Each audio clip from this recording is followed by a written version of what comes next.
To the Workings of Karma lecture series. This is based on the book by the same name. The program structure is as follows. First, we start off with meditation. This is followed by the lecture. We have a questions and answers session scheduled after the lecture. After the questions and answers session, we conclude the program. For the questions and answers session, please post your questions in the Facebook and YouTube chat or comment section in the live video. This program continues on every Wednesday at the same time, that is, 2 p.m. Coordinated Universal Time or Greenwich Mean Time. This translates to 7:30 p.m. Sri Lanka and India time. Please note and convert this time to your local time and join us every week for this enlightening Dharma Talks series by a very erudite monk. Today's lecturer has a bachelor's degree in Buddhist philosophy and religious studies from the Buddhist and Pali University of Sri Lanka. Also, the Venerable has studied under guidance of notable teachers for 5 years. Now we invite the Most Venerable Teacher to start the meditation session, followed by the Dharma talk and questions and answers session. The meditation session will start now. This will be followed by the lecture.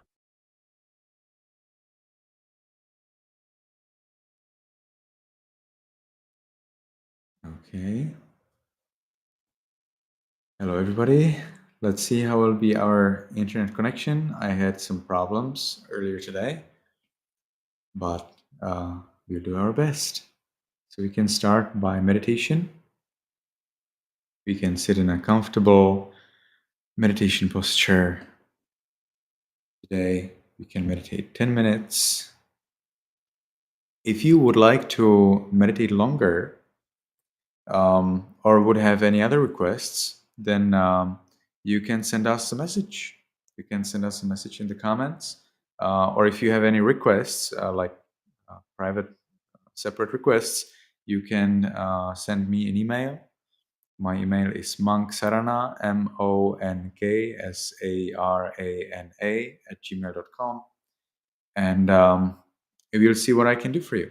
We have another meetings in English at another time with other people, but it's not broadcasted at all. It's totally not recorded or broadcasted. And you can also visit me here where I am to meditate. You could meditate 6 hours, 8 hours, 14 hours a day. So there are many possibilities and opportunities, but you need to know what you want and you need to let us know. So let's sit in a comfortable meditation posture. Make sure your back is erect, that you don't lean over anything. You can sit on a chair, totally fine, but make sure that you don't lean over anything. If you sit on a chair, it's very, it seems to be very healthy and very powerful if your thighs and calves are in the right angle, in 90 degrees. 90 degrees angle. If you cannot get 90 degrees angle with your thighs and calves, well then you keep some pillow or something under your feet or under your bum. And with the back erect, we can lower the head a little, send it a little back, and keep our hands in the lap. We keep our eyes a little open. We want to keep our eyes open so that we do not become victims of unnecessary imagination, and we are clearly aware in case if we fall asleep. And we can make the first determination in our minds listlessly. From now on, for 10 minutes, I will meditate on muscles and radiate loving kindness without any movement. From now on, for 10 minutes, I will meditate on muscles and radiate loving kindness without any movement. From now on, for 10 minutes, I will meditate on muscles and radiate loving kindness without any movement. And with that determination, we can gently, lovingly notice there's a flat piece of sinew at the top of the head. We allow it to be heavy and changing.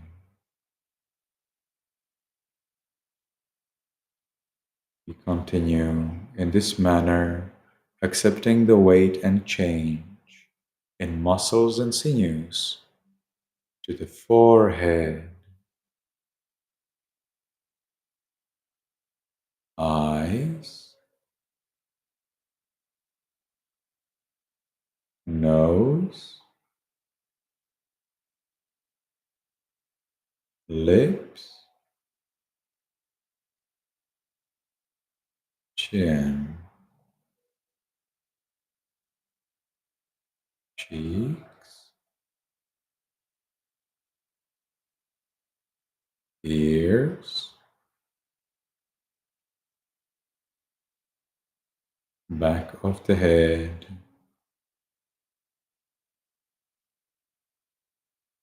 we allow all of the muscles and flesh, all of the muscles and sinews throughout the head to be heavy and changing.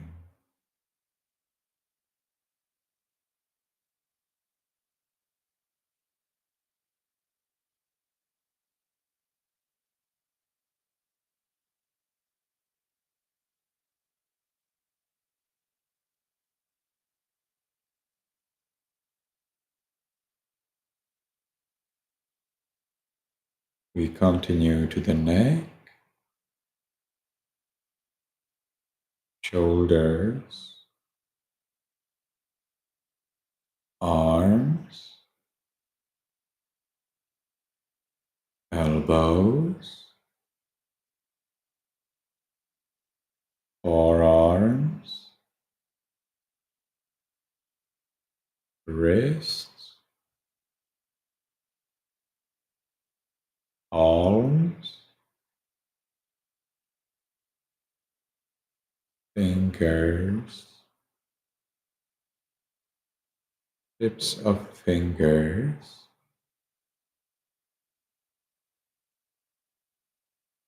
chest, abdomen, back,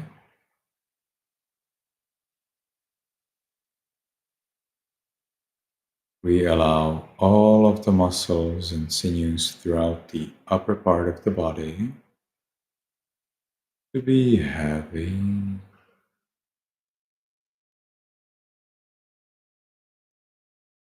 and changing.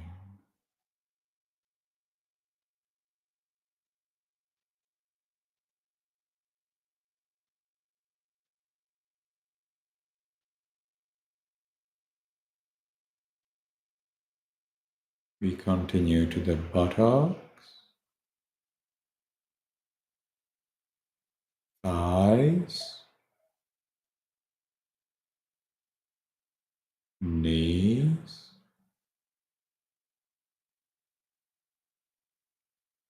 calves, heels, soles,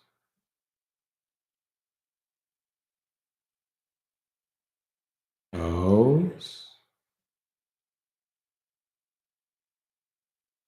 tips of toes,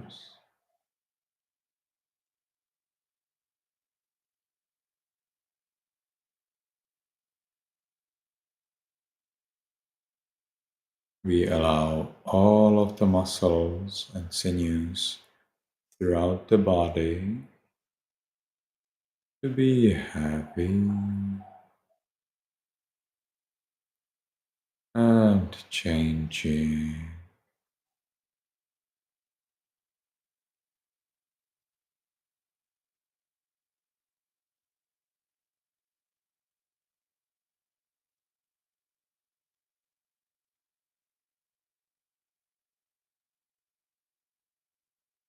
And we allow all of the body parts to be changing.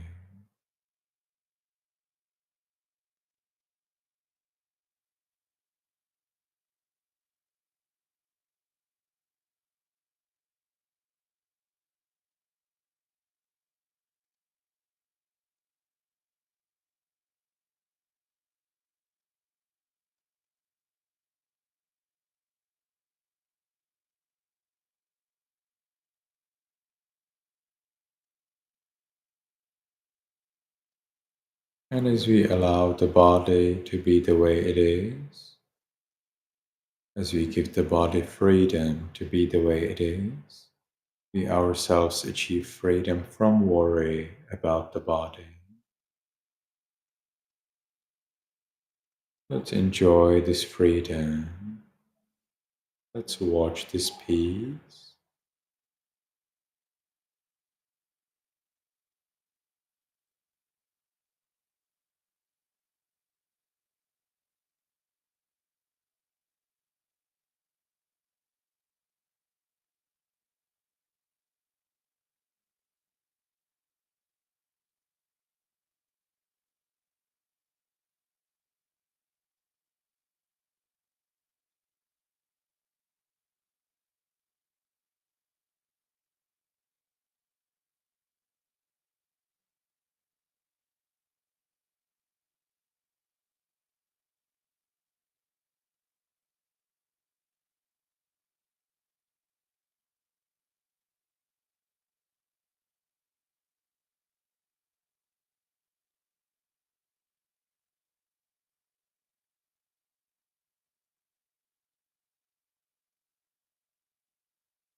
Now let's share this peace with other living beings. In our minds, voicelessly, we can wish, we can allow. May all beings, including me, be in peace. May all beings, including me, be in peace.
Now, because the time for this sitting is finished, let's make the last determination in our minds voicelessly.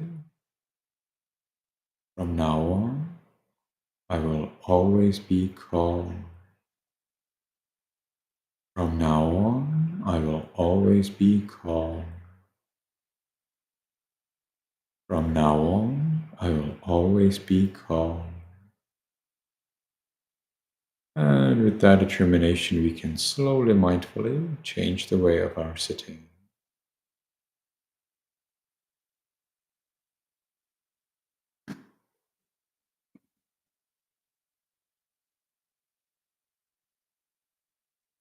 We have changed the way of our sitting. We can take one more minute to enjoy the peace we gained in meditation and watch what's going on in the mind.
Very well.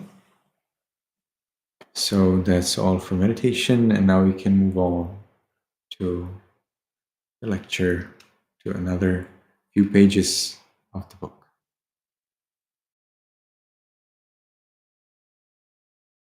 Lecture will start now. A questions and answers session will be held after the lecture. Post your questions in the Facebook and YouTube chat or comments section.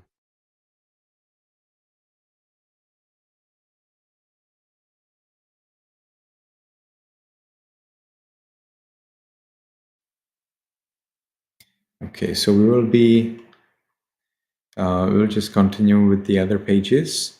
So those of you who are joining us for the first time, if any, I may like to see the previous lectures that we had, but I believe that even if you don't, it should not be a big problem. Last time what we looked at was we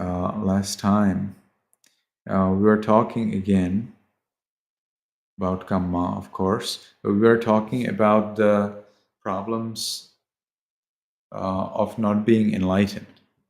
So we're talking about the deficiencies of somebody who's not enlightened and who is moreover not on the way to be enlightened.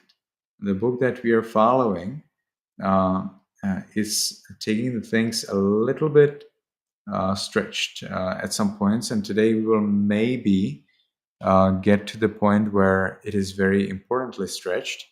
But anyway, we were talking about the qualities, about the characteristics of somebody who's not enlightened and who is moreover not on the way towards enlightenment.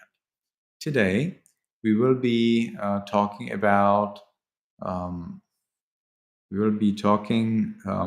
further about this kind of person, and we will also be looking at. So how am I going to do that? Okay. So we will also be looking at the characteristics of somebody who is on the way, who is the so-called skilled and disciplined noble disciple. So either as a summary or as a repetition, we get here, starting from the page 29 of the PDF, but in the book it's page 8. So we are getting some kind of summary of the non-disciplined person's qualities in terms of their ethics. So an uneducated ordinary person is undisciplined in the noble Dhamma, and here the lack of discipline, in addition to being unskilled in 4 foundations of mindfulness, samatha and vipassana, so unskilled in mindfulness and meditation. They also are not restrained in discipline, and they are also not restrained in the so-called abandonment discipline. So pahana vinaya. So we have vinaya is restrained, and vinaya, restrained is pretty good. Sangvara is restrained. So it literally means closing. So if you want to close a door, you will say dvarang sangvareti. Sangvarati. You will not understand under that anything about Dhamma. It's just a normal common word which just means to close something that's open. But in the Buddhist philosophy and practice as well, we use this word sangvara with an additional meaning or with a deeper meaning. And here the meaning is closing down the, you could say, closing down the desire to see, to hear, and so on, things that are not related to the practice, that are not related to wisdom.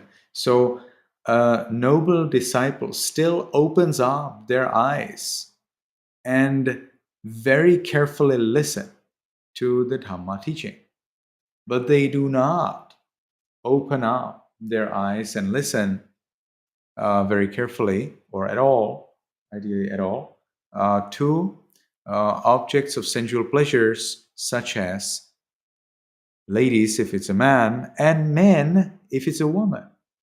It's the same thing.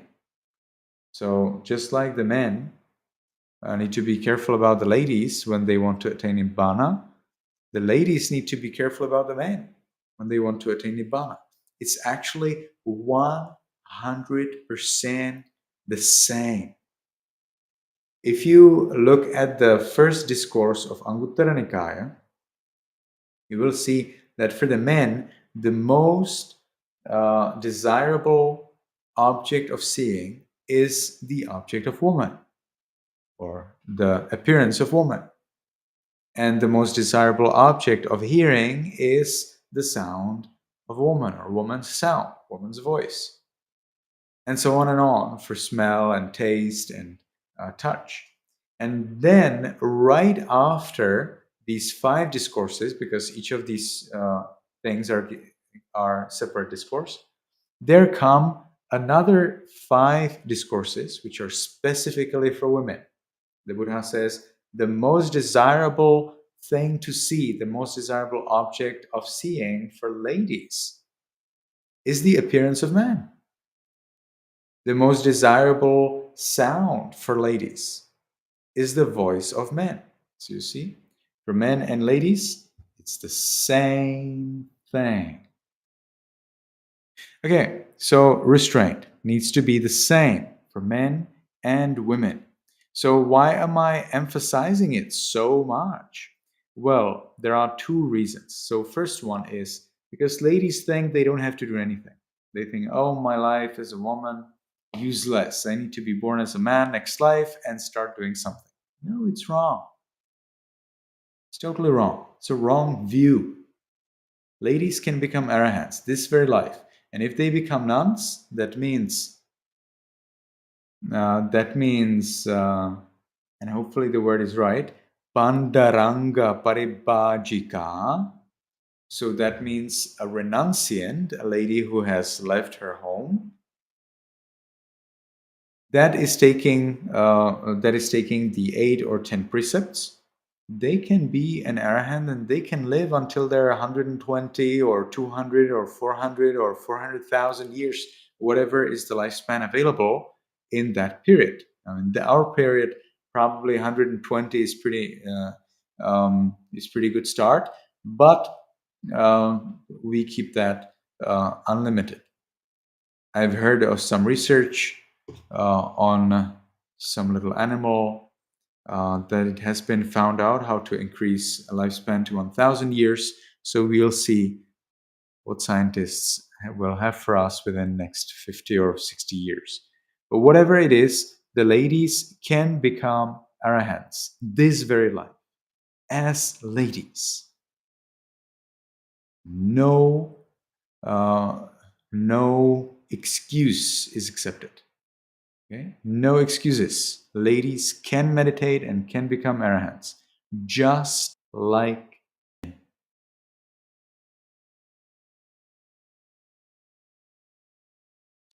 So for ladies, it's necessary to apply restraint.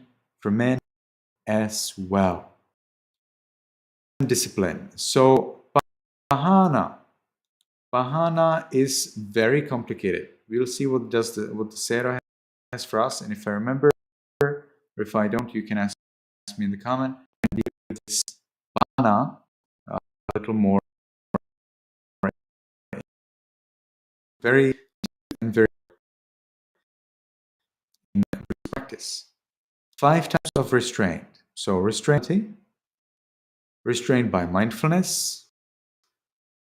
So that's what I was talking about. I was talking about restraint by mindfulness, particularly about the 5, but here mind is added, and that's fine.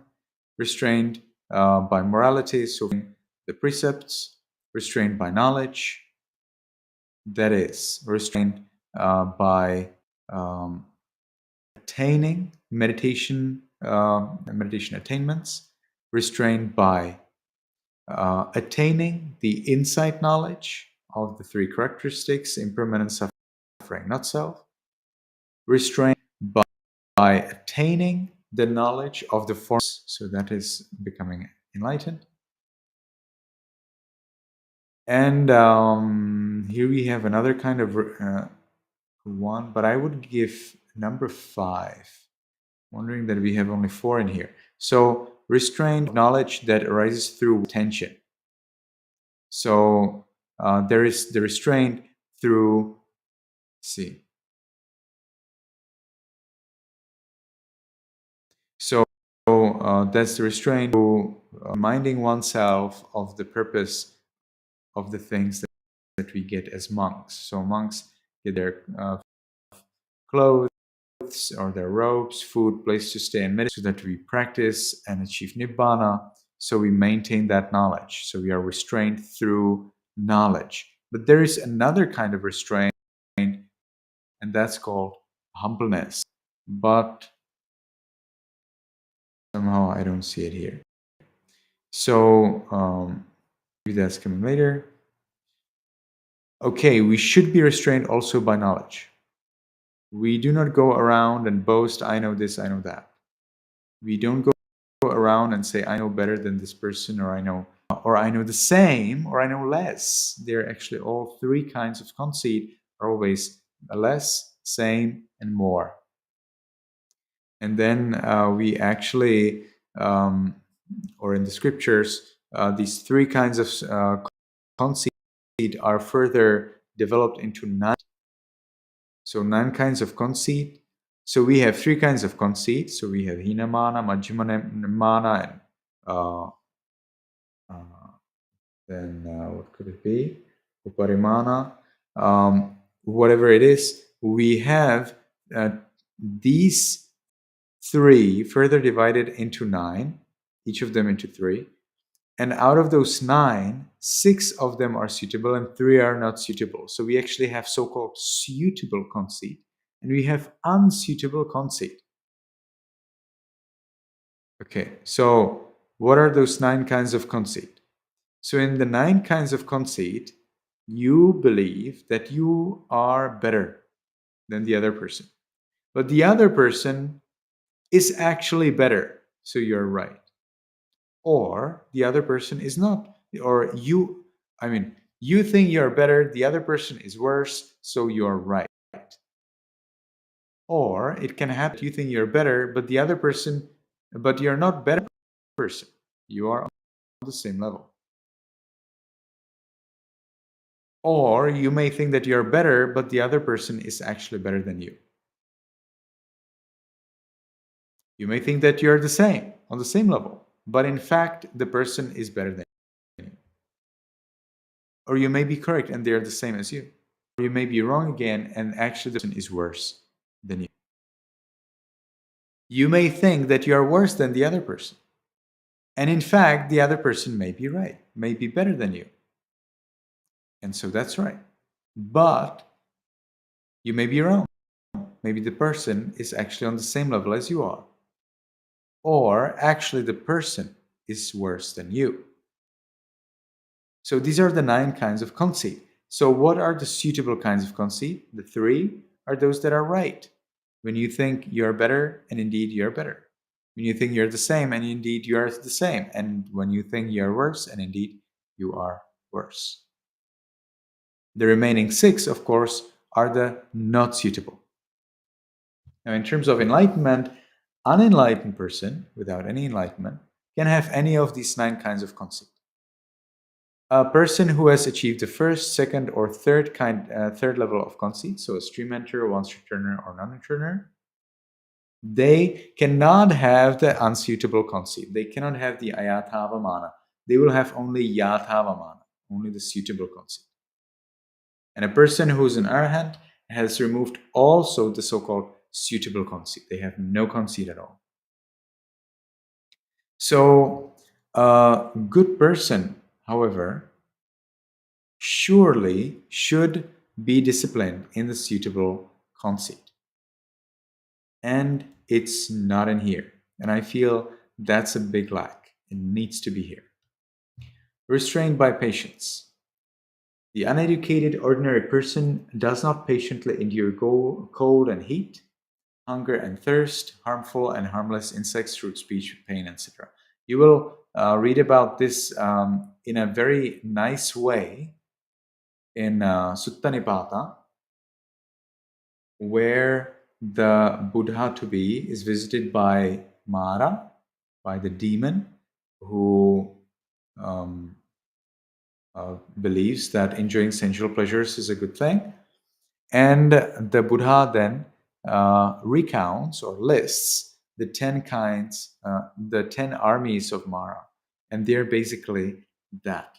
They're mostly the lust, hatred, and hunger, and thirst, and doubt, and conceit, and so on and on.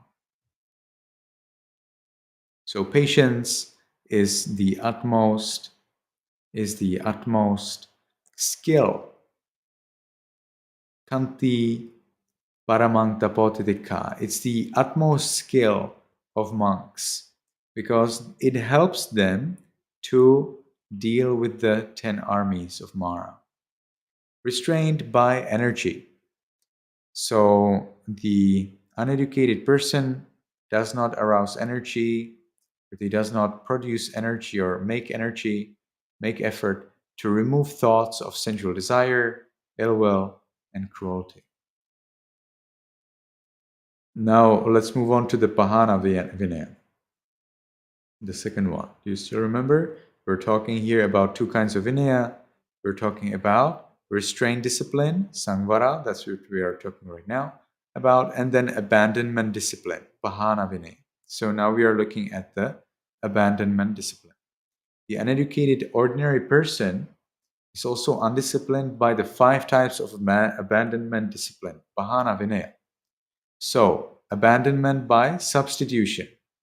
So they substitute the appropriate insight knowledges for the various defining factors. So there are 5 hindrances. They are lust, hatred, laziness, restlessness, doubt. And then there are 5 so-called powers. Ideally, you make them into powers. Otherwise, they're usually known as 5 faculties. You develop faculties into powers if you achieve jhanas. So what are those 5 faculties or powers? They are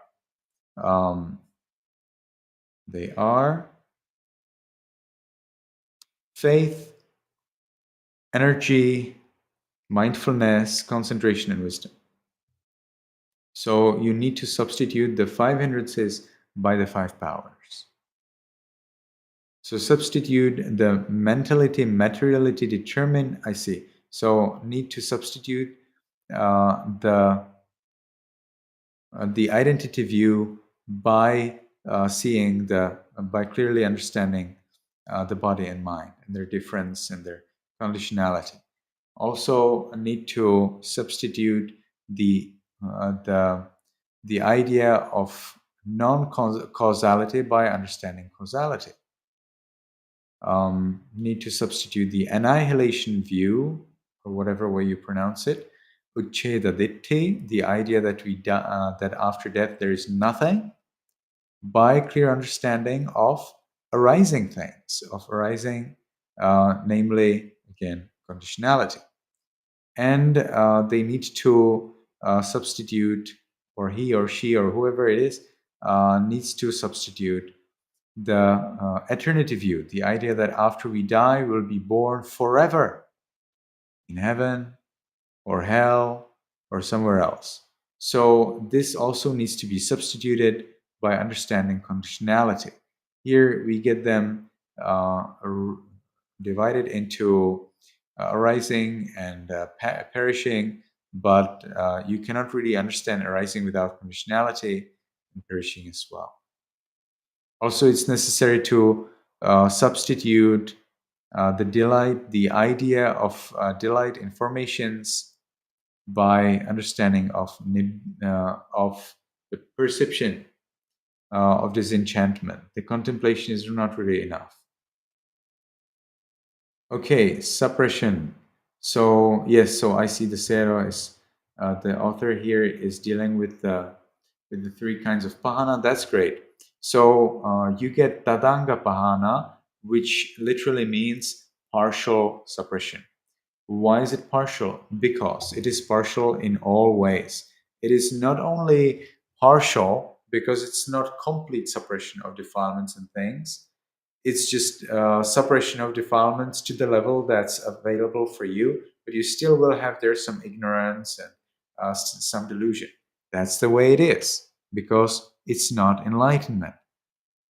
I have heard the idea that 𝗀𝗶𝗸𝗲 is actually to the third, to the third level, to the third vipassana knowledge, which is sammasana jnana.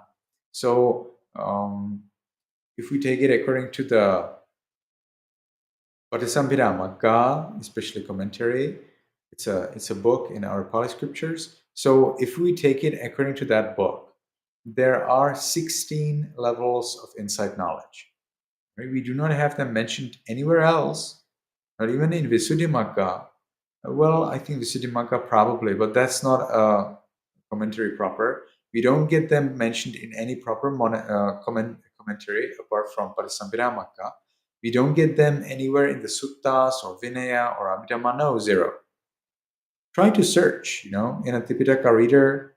Try to search, for example, 𝗀𝗂𝗯𝗀𝗃𝗀 jnana. And you will see that it's just not there. Sorry. 𝗀𝗃𝗀 jnana, nobody ever even mentioned it. But Parisambhiramagga commentary and Visuddhimagga do actually talk about these 16 jnanas. So generally, it's understood that this is the way you should and everybody should progress in their vipassana practice. Some teachers, however, in Myanmar do not agree. And there are some further problems, but we'll probably get to that sometime later.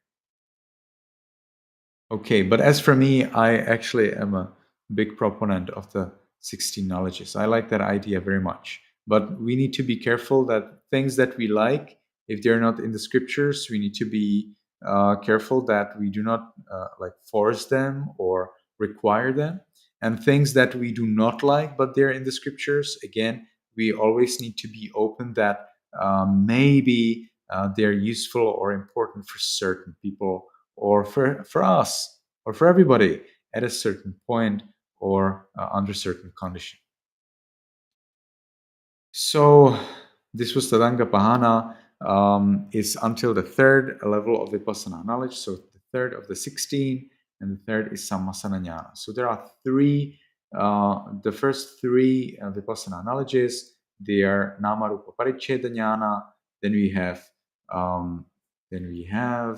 paccaya pariggaha jnana, and then we have sammasana jnana. So nama rupa paricheda jnana is the clear understanding of the difference between the mind and the body. So cannot progress in vipassana. You cannot get anything if you think that everything is the mind. You're stuck. If you think that everything is the mind, you're stuck. It's just that simple. Do you want to be stuck or do you want to be unstuck? Decide for yourself. Those who want to be unstuck will have to accept that the mind and body are different. And both of them are very important to be clearly seen and clearly understood. Mind is not the body, and body is not the mind.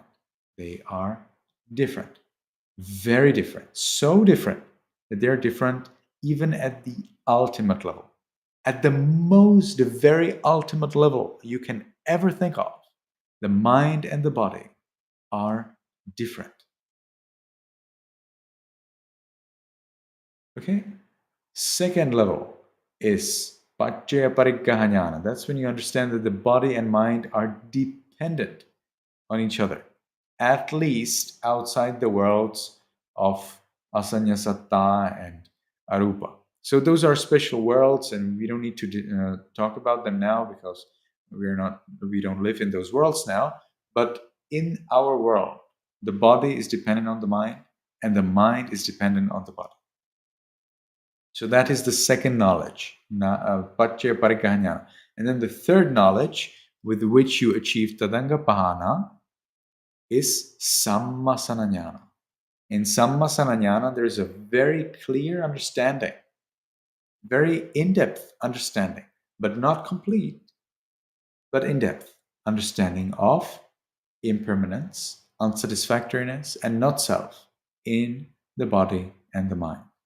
So that's sammasana jnana, and that's what we dealt with here in number 1. Now we are looking at number 2, 𝗷𝗶𝗶𝗲 jnana. 𝗷𝗶𝗶𝗸𝗲 is very different. It's like totally different from 𝗀𝗶𝗶𝗸𝗲.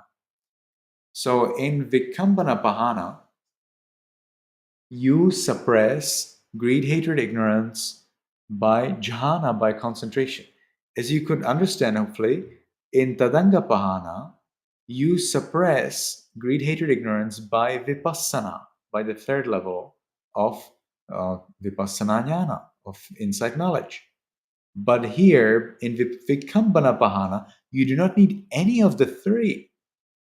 So it's not really correct to say that 𝗷𝗶𝗶𝗸𝗲 is better than 𝗀𝗶𝗶𝗸𝗲. Actually, 𝗀𝗶𝗶𝗸𝗲 is a little better because it leads you towards nibbana. Whereas 𝗷𝗶𝗶𝗸𝗲 doesn't lead you anywhere. It's just an experience. So that is experiential passive suppression, not through wisdom, not at all. It's a kind of like side effect of your concentration practice, that your greed, hatred, ignorance are not as prominent. And then we have the third kind of pahana, samucceda pahana. And the third kind of pahana is indeed much higher than 𝗀𝗃𝗃, and it is totally incomparably higher and more important than 𝗷𝗶𝗃, because samucceda pahana is literally the enlightenment. Sang ucceda. Sang means total. Ucceda means cutting off. Okay. So this word cheda is from the word chindati, to cut off. For example, to cut off a branch from a tree. But here, of course, we are not cutting branches. We are cutting off greed, hatred, and ignorance. So sang ucceda, totally cutting off of the greed, hatred, and ignorance. And so this is enlightenment. And you are cutting off the 10 fetters. That's why they're called fetters, because they're to be cut off. And you first cut off the first 3 fetters. So that's the self-view, doubt, and the attachment to wrong practices through stream entry. Then you cut off the lust and anger through non-return, the 3rd level of enlightenment. You reduce them by the 2nd level of enlightenment, but you cut them off by the 3rd level of enlightenment. And by the 4th level of enlightenment, you cut off the remaining 5 fetters as well. That is the desire for material, for concentrations dependent on matter, the desire for concentrations dependent on non-matter, or so-called immaterial attainments, and then conceit, views, and ignorance. Okay, then we get some more pahana. We get here, these pahanas will be now synonyms of the samucceda pahana. So you do not really get anything new, but they're mentioned by the Buddha, so it's great that they're here. Subsiding 𝗹𝗶𝗸𝗲, so that's when all the defilements through the attainment of enlightenment are subside. And then the escape nissarana pahana. So then that's the escape from all formations by attainment of the unformed element. So what are formations? Formations, sankhara, have several meanings. So if somebody starts to talk to sankharas, probably you should not listen to them, because you don't know what they talk about, and you may misunderstand. So if somebody talks about sankharas, I suggest you just turn it off. You don't listen anymore, because that's a useless listening. It's better if you listen to a talk about formations, or about intentions, or about something else. For example, unskillful or skillful intentions, and so on and on. The sankharas have really several meanings, and if you don't know what the other person is talking about, I do not recommend that you listen. You, of course, will do whatever you want, but from my side, I can tell you, as soon as somebody says sankharas, for me, they have finished. They're not a person who I want to respect or who I want to listen to, because they don't know what they talk about. Sankharas have different meanings, and those meanings are very different and need to be very clearly distinguished based on the context. In this particular case, we get a very special kind of formations. As you can see, it's not explained in here. What are formations in this case? They are the abhisankharas. Oftentimes, when you hear sankharas, if you still want to listen to the people, you may use this little rule of thumb that I suggest to you, so it can be wrong. But I suggest to you that you use this rule of thumb, that it probably will be abhisankharas, not sankharas, abhisankharas. Well, it's the same thing. Abhisankharas just mean the great sankharas or the higher sankharas. What are sankharas? Intentions. Intentions that arise based on ignorance. So they're not just any intentions. See, for example, the Buddha had intentions. The Buddha had sankharas, because the Buddha had all 5 aggregates. So if somebody says, oh, these are sankharas, so you need to be careful about sankharas, I would like to send them somewhere. For example, to a school or to a course of Dhamma, because they don't understand what they talk about. No, we're not supposed to remove sankharas. It's wrong. You're supposed to remove abhisankharas. If you remove sankharas, you're dead. It's just that simple. You cannot live without sankharas. You will have them. Yeah. But you can live without abhisankharas. Abhisankharas are simply intentions based on ignorance. They can be skillful or unskillful intentions, but they're based on ignorance. Avidya-paccaya sankharas. That's what I'm talking about.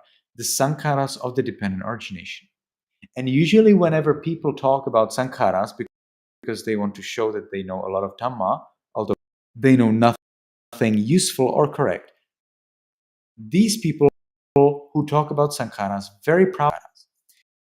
And I would like to suggest that you always think about it like that you always give them the benefit of doubt, and you think, okay, probably you mean abhisankharas. And abhisankharas just mean intention. The intention to see, to hear, to know, to be, to stand up, to sit down, to kill, to give, etc. Based on ignorance. They're the intentions of somebody who's not an arahant.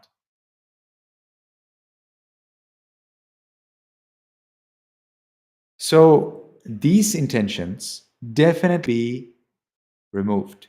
We need to escape from those intentions. We need to escape from intentions that are dependent on ignorance.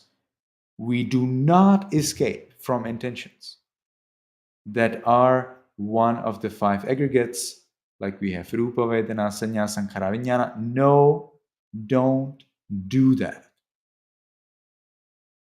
We don't want to escape from the five aggregates. Because the only way to escape would be to die, and you're not going to die.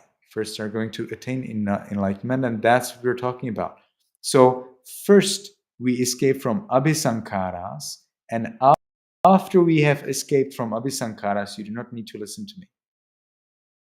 As an arahant, you then, upon passing away, you escape from the five aggregates, including the sankharas.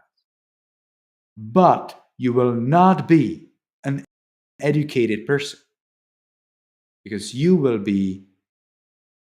not be, well, you are not anyway or now, but you will have achieved or attained the full nibbana. You will have ceased into nibbana. The word cease is a little weird here, because we already are not, so there's nothing to cease. But you will cease into nibbana, and thereby there are no more five aggregates, and therefore you are no more an educated person. And here we are talking about an educated person. An educated person has the five aggregates.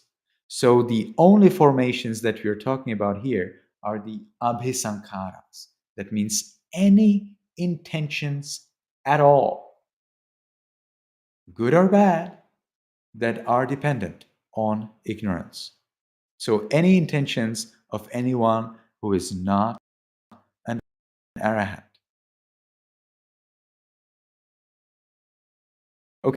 Okay, so an educated person, arahant. So as you can see, or the author of this book is stretching here a lot, because somebody who's not at all.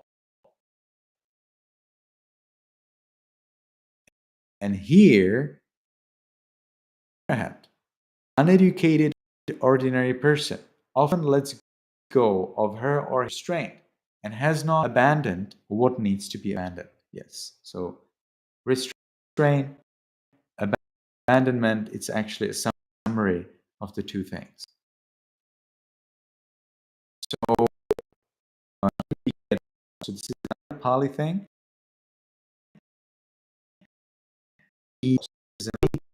Of the word vinaya. So vinaya is the restraint.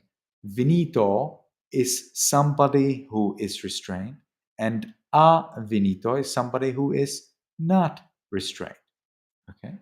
So Arya Dhamme avinito, somebody who's not restrained, or here it's called disciplined, somebody who's not restrained or disciplined in the noble teachings.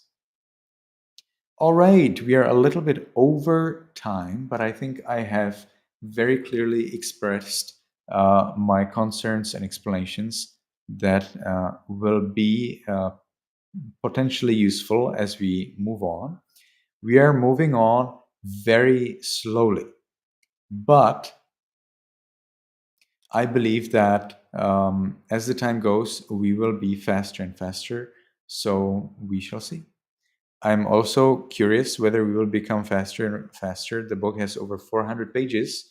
So if you ever thought that this course will help you to read the book, you'll probably follow this course, for a long time to achieve that goal. But we'll do our best, and maybe in the future we'll get faster as things that are basic will be clearer and clearer. And that's all for the lecture. And if you have any questions, anything you want to know, now's the best time to ask. There are the comment section in both Facebook and YouTube. So just write your comment, press enter, and we will see it. We don't have to read it. We just see it right away, me and the organizer, because that's what this service allows.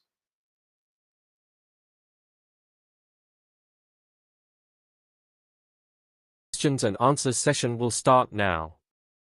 Post your questions in the Facebook and YouTube chat or comments section.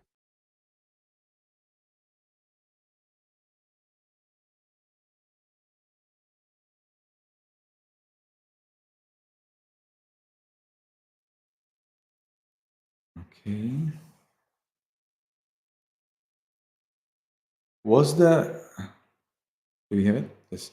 Was the 120 lifespan at the Buddha's time? At the Buddha's time, the longest lifespan ever was the lifespan of Venerable 𝗶𝗶𝗸𝗲. Venerable 𝗶𝗶𝗸𝗲.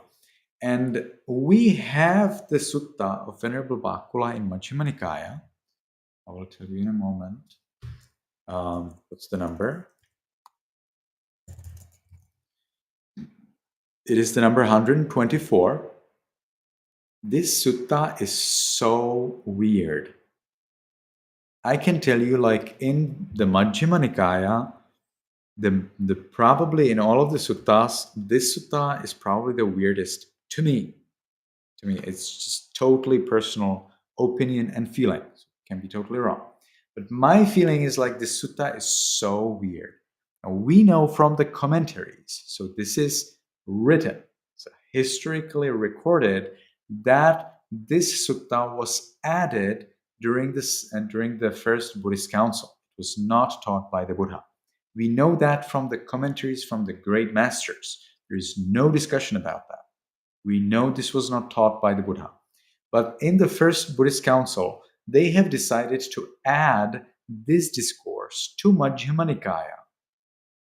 And it's probably the only discourse in all of our scriptures that was added by the first or any other Buddhist council into the very core of the Sutta Pitaka, that is Digha, Majjhima, Sangyutta, Anguttara.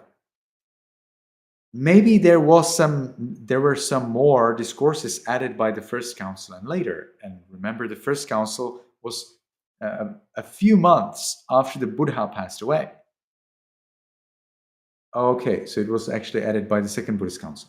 So by the second Buddhist council, the Sutta, 𝗶𝗶𝗸𝗲 Sutta 124, Majjhima Nikaya, was added by the second Buddhist council. I'll explain how that is. It's I love this issue or this matter because it helps so much with something else, but I'll hopefully get to that within a few minutes.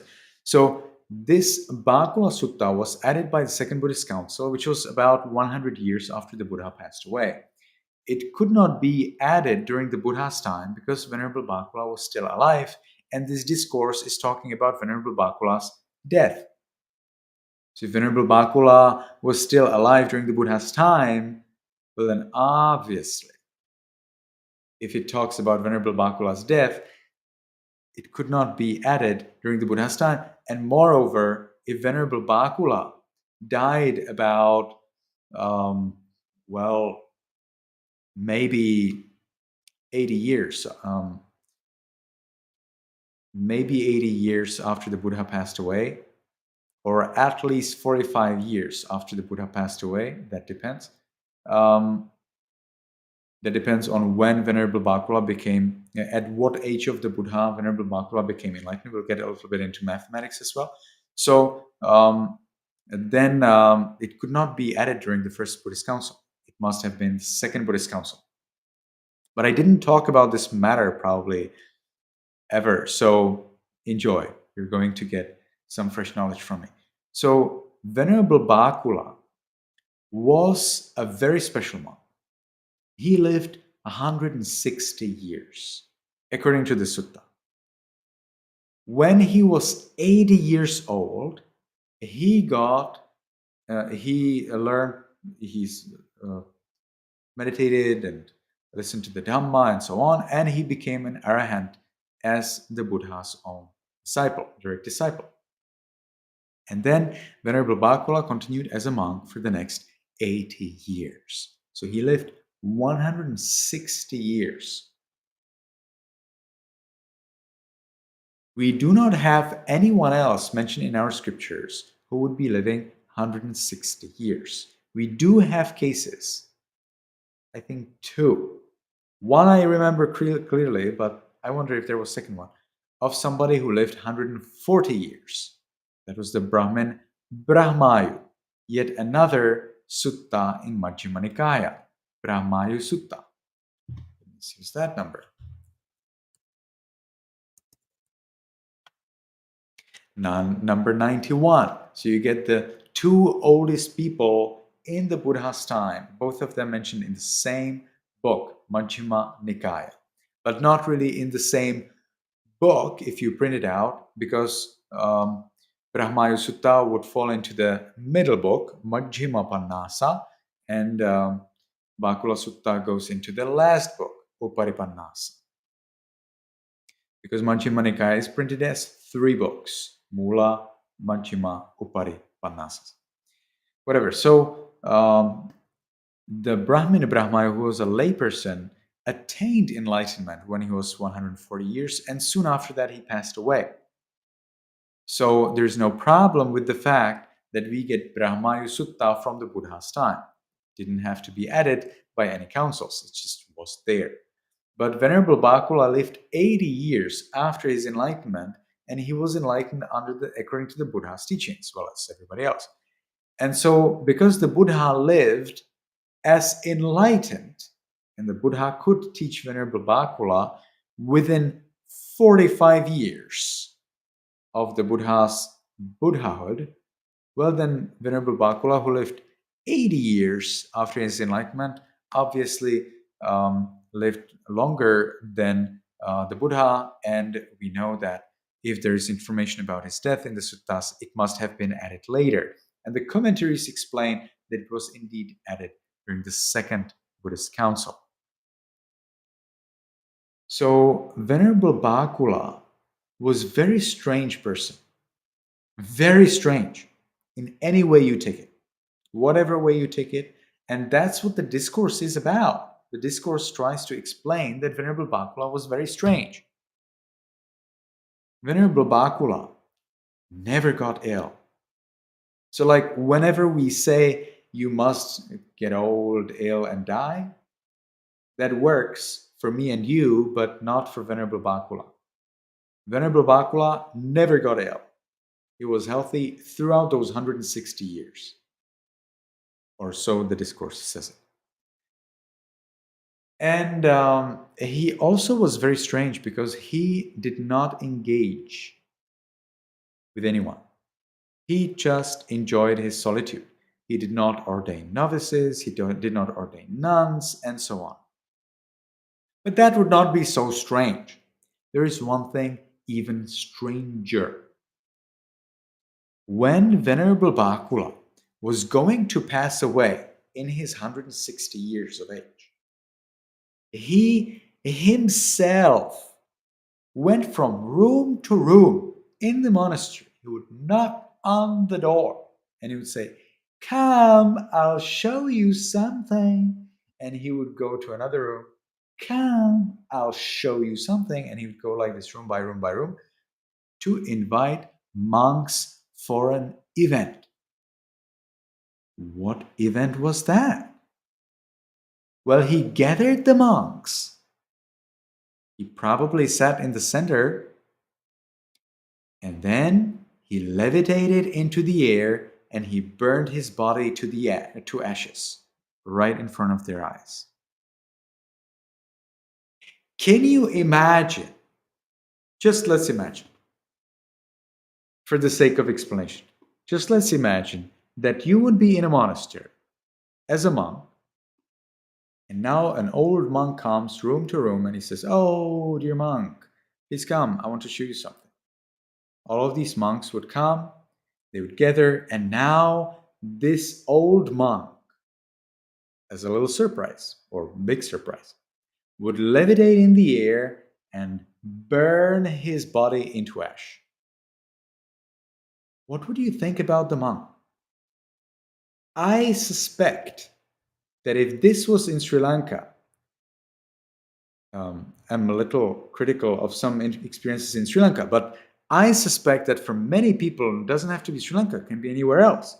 The monks would say, "What a proud monk. Such a conceited monk. Did you see that? He wanted us to see him so that he's famous, so that we respect him. Oh, such a conceited monk."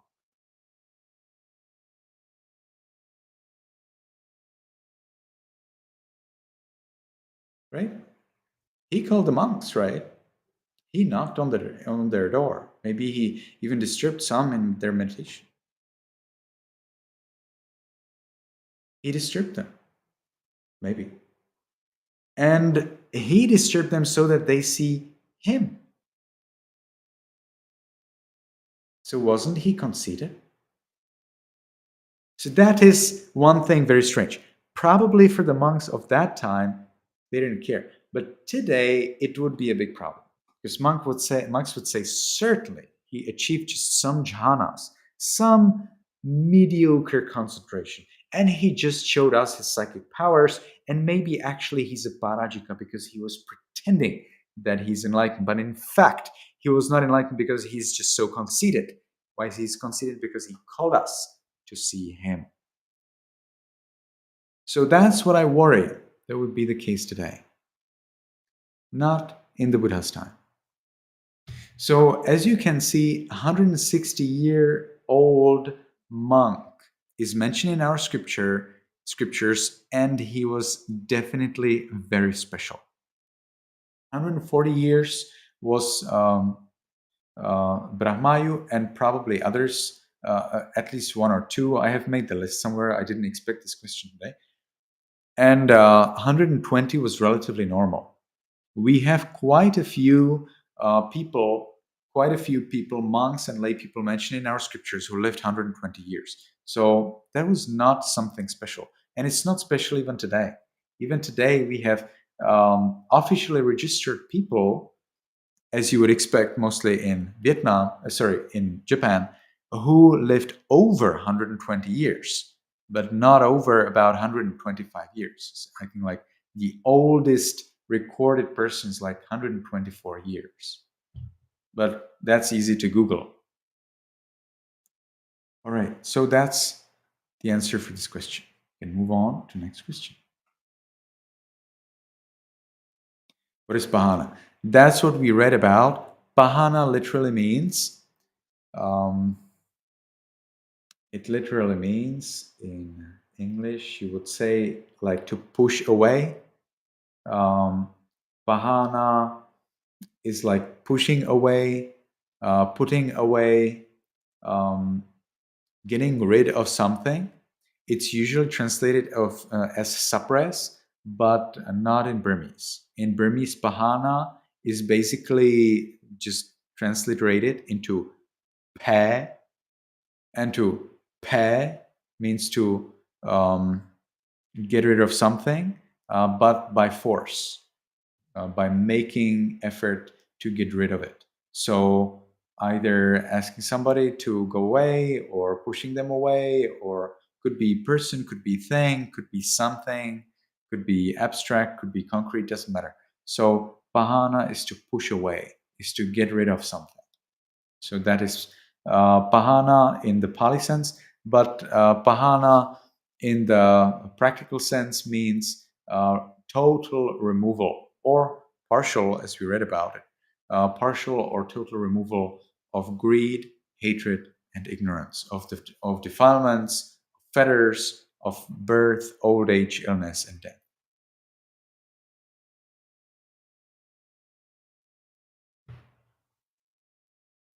What is the meaning? What are the meanings of sankhara? Great, very good.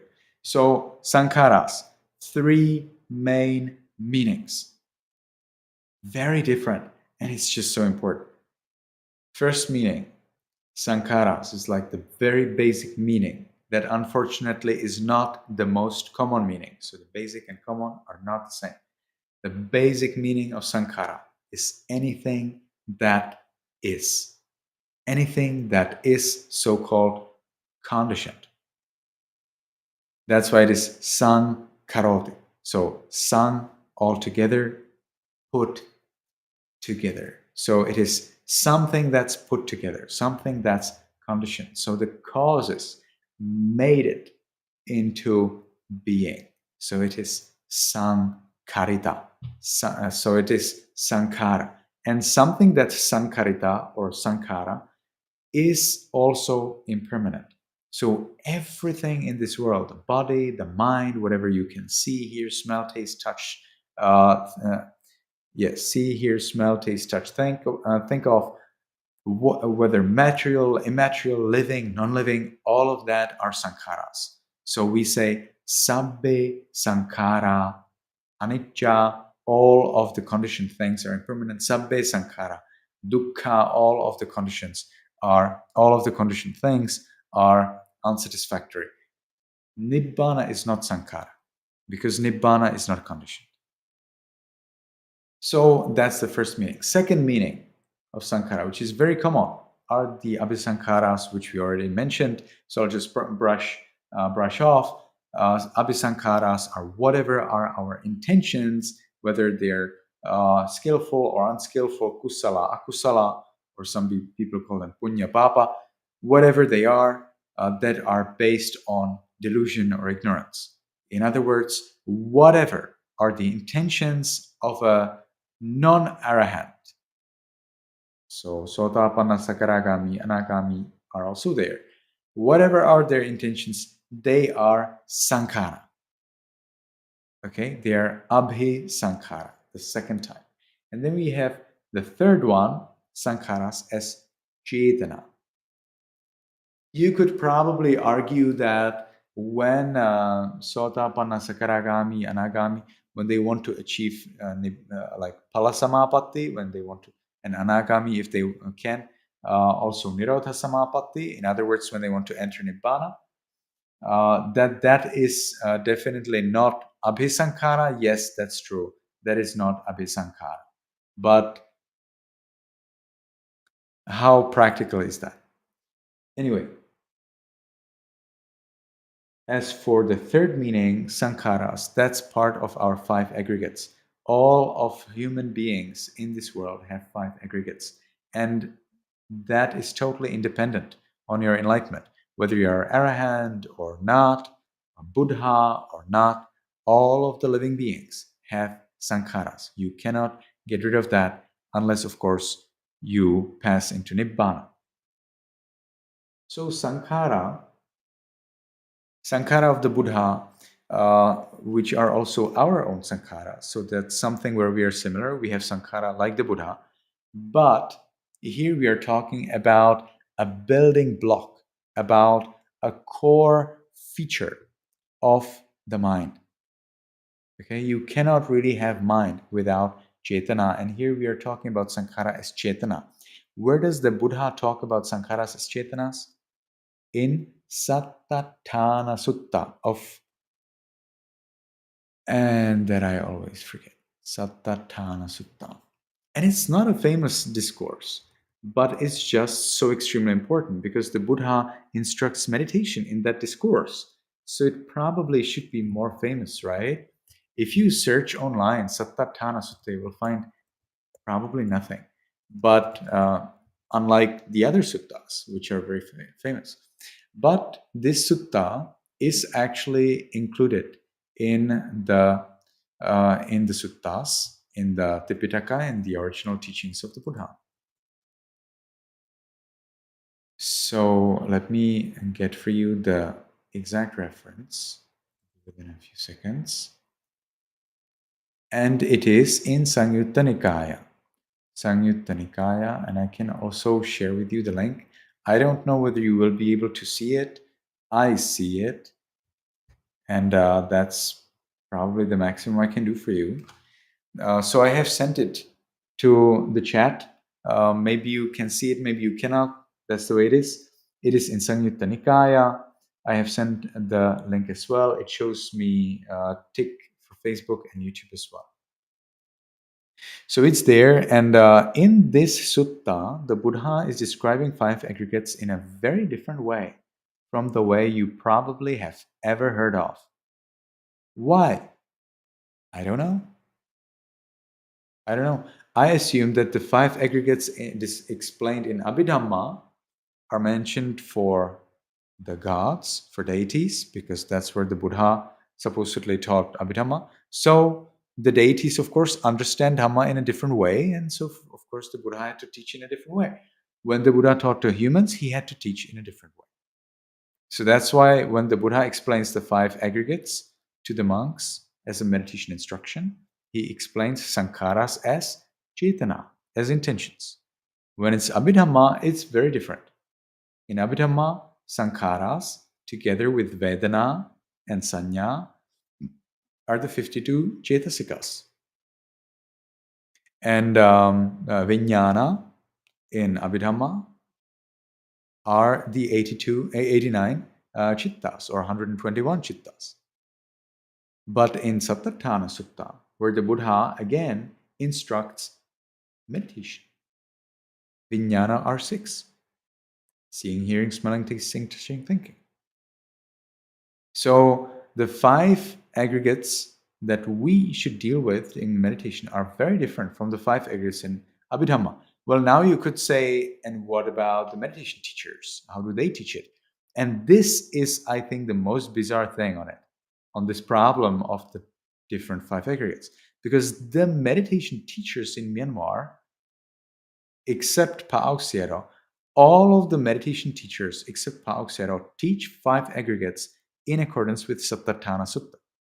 But I have never read or heard from them. Maybe they have said it or wrote it, but I have never read or heard from them anything about Sattatthana Sutta.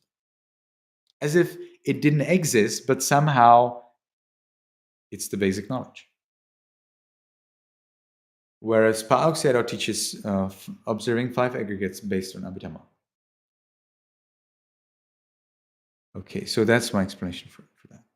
Is sankhara related to kamma? If it is abhisankhara.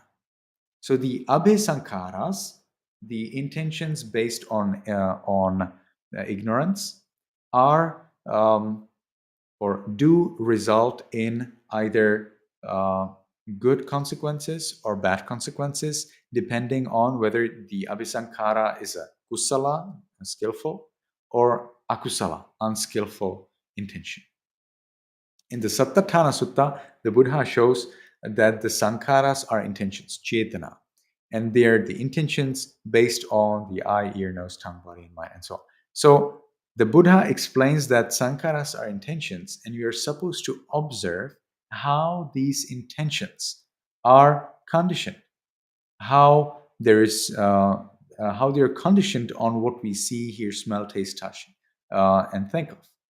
So abhisankharas, however, is something totally different, because in the sankharas, in the cetana, we are observing the natural feature of the mind.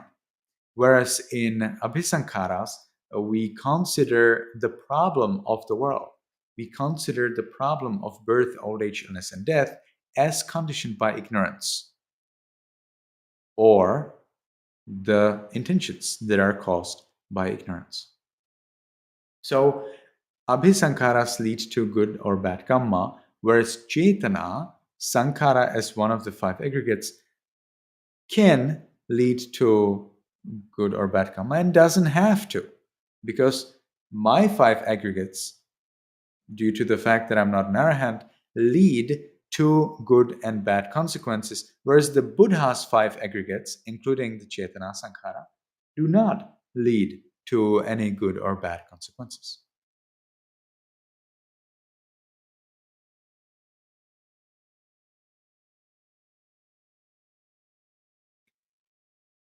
I have never heard anything of sneezing every 4 months. So you would have to provide me with the reference, and then I can analyze it and check it out, and then I can tell you more details. But I have never ever heard it. You're the first person from whom I remember to ever heard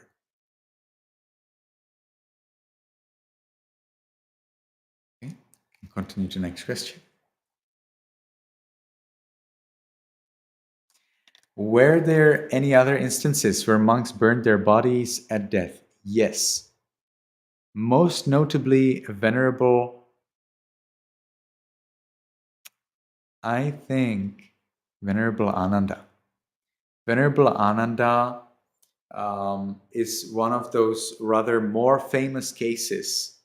Venerable 𝗀𝗶𝗸𝗲 is not famous, or up to my understanding, but Venerable Ananda is one of the very famous cases, very famous monks.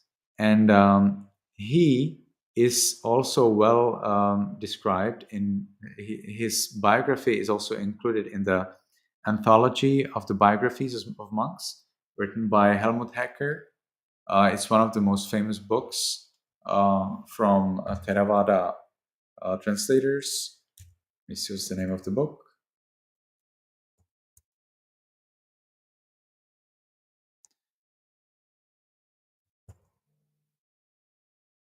So he has written, here it is, Great Disciples of the Buddha by Helmut Hecker. So in this book, Great Disciples of the Buddha by Helmut Hecker, we read about Venerable Ananda, and you can find out there the case of Venerable Ananda as burning his body. And what was the story? So Venerable Ananda, when he was going to die, 2 villages already knew that Venerable Ananda is going to die.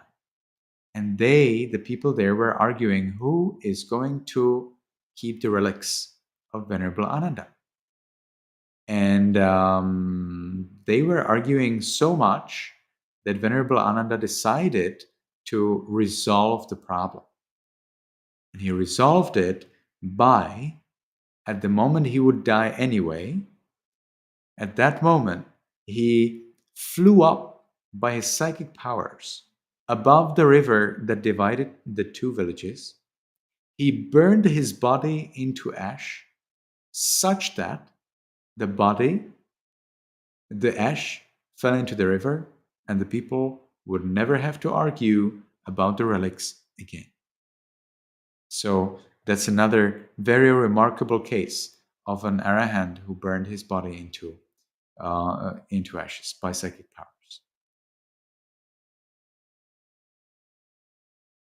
And now we have the last question. Is the Abhidhamma? We have one thought. Okay, the question is probably not posed properly, but I will correct it in such a way that I understand it, or in such a way that is very good and easy to answer. And if you do not feel that it's answered properly, you can ask in a different way, or rather more exactly if possible, next week.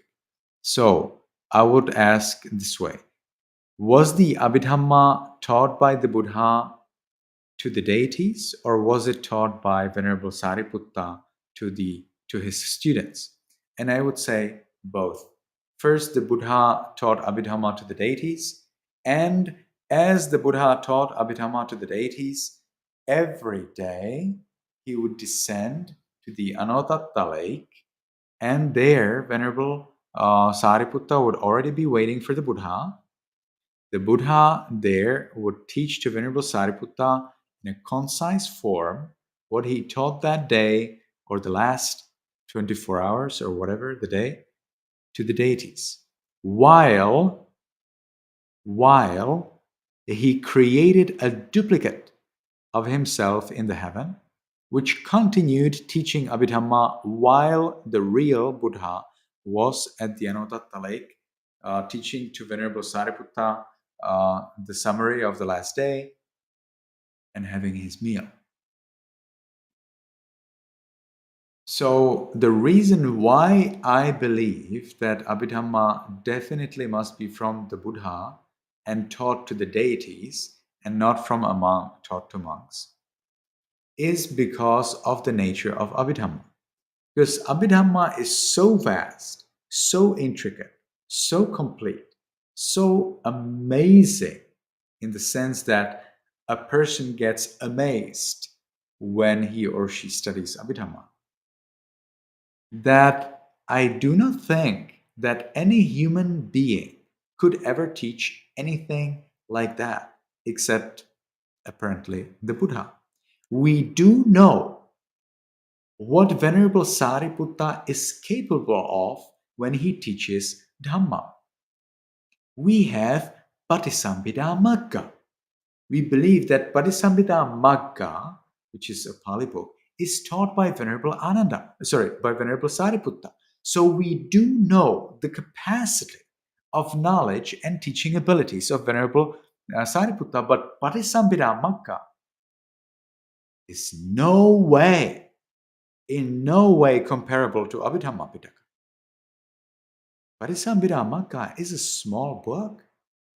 Abhidhamma Pitaka, if it was written out with all of the repetitions, would fill up several ox carts by box.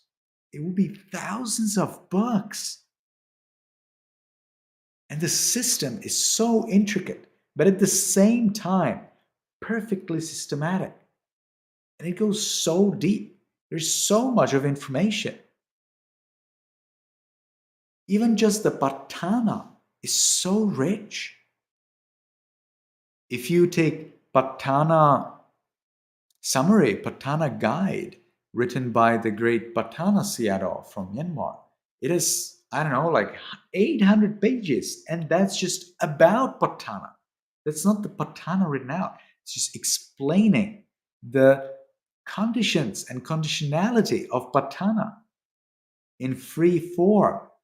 Then you have the real Patthana, the original, which is 5 books, each of them about 300 pages big. And that is the concise form without, many repetitions, with the probably least possible repetitions. But the Narada Sayadaw, the Patthana Sayadaw, he explains that if you wrote out the whole Patthana with all of the repetitions, it would be as many books as could be heaped up on an ox cart. So about maybe several thousands of books. And that's just one of the 7 sections of Abhidhamma. You have then 6 more sections of Abhidhamma. Now, Venerable Sariputta wrote the 𝗶𝗶𝗸𝗲 would be maybe about about 3% of the extent of Abhidhamma, and the wisdom, the completeness, the thoroughness of Abhidhamma is by no means accomplished by 𝗶𝗶𝗸𝗲. 𝗶𝗶𝗸𝗲 just explains to you the way to enlightenment. It does not explain everything. Today the physicists, they are arguing about who has got the theory of everything and whether it's possible or available. And the Buddha is providing theory of everything in the Abhidhamma. That's the theory of everything in Buddhism.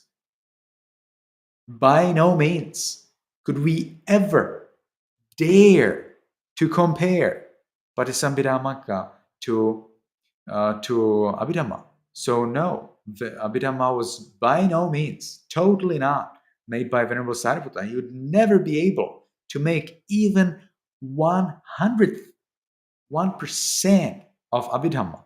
He did 3% of the extent, but by no means to that level of prowess.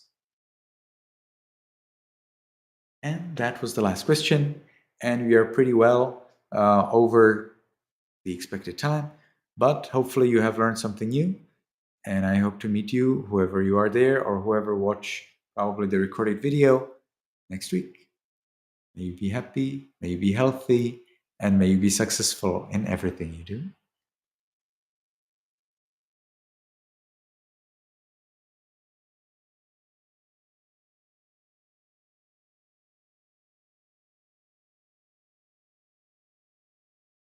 Concludes today's lecture on the workings of karma. This series is held every Wednesday at the same time, that is, 2 p.m. Coordinated Universal Time or Greenwich Mean Time. This translates to 7:30 p.m. Sri Lanka and India time. Please note your local time and join us every week. Let us take a moment to share merits with everyone now. Stay tuned for more content like the workings of karma. We are working hard to bring practical insights from Buddhism to improve your lives and the world at large. To get notified about new releases and also to help us spread the word, if you haven't already done so, please consider liking, sharing, subscribing, commenting and turning on notifications. Also, please consider watching some of our other content. We also have content in other languages too. Also, please consider subscribing to our other language channels. Hoping to see you again in our live programs.